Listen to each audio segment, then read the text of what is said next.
uchangotanga kutibata uchangosvika paBombshell Television, you are all welcome. Returning subscribers nevachangosvika nhasi vari kusubscribe nhasi, mese ndinokuchingamidzai nemufaro paBombshell Television, you are all welcome. Muri mafanzi edu unenge muchisimbisa this channel. Kana uchinge wakwanisa kuona this video uri kutanga kusvika paBombshell Television muzuva ranhasi, ndokumbirisisisawo kuti usubscribe, ungotisapotawo pabusiness ratichiita kuti tiite shungu tirambe tichikunzirai malatest. Alright, ndisikada kunyanya kupedza nguva yenyu mafanzi eBombshell Television.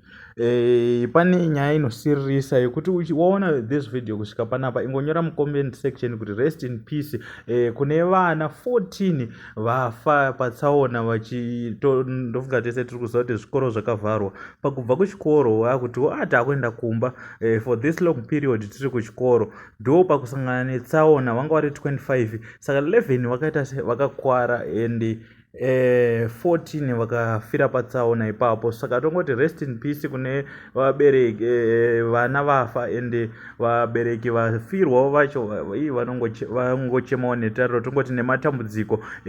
Kana uri one of the parents ari kuona this video, tinongoti nematambudziko. Tichizivisa mhuri yeZimbabwe zvaitika pamusoro pevana venyu, tinosiririswa kwazvo nazvo, tine urombo nezvaitika. SeBombshell Television ndakamirira nemafanzi ese, tine urombo nezvaitika kune vabereki vafirwa neavo vaitirwa vakwarirwa nevana vavo. Zvinhu zvakangooma kuti unenge uchiti mwana akutobva kuchikoro akuuyawo for this long period, temu inguva yakakurisa usiri nemwana wako padhuze, ungomuka achitonzi hakusisina, wotomufonерwa unzi akuvara kunoko zvakaipisisa. Mwana ona kuti chikoka makumbo, zvotoita injury yeupenyu hwese. So kana wakwanisa kusvika kuona this video kusvika panguva yakadai so, ndinongokutenda nerutsigiro. Newe wasubscribe nhasi, ndinongoti Mwari akuitirei nyasha, musasanganewo netsaona. Chikuru pacho kuisa Mwari pamberi, pamunobuda musati mabuda ungonamatawo. So tell us what do you think in the comment section.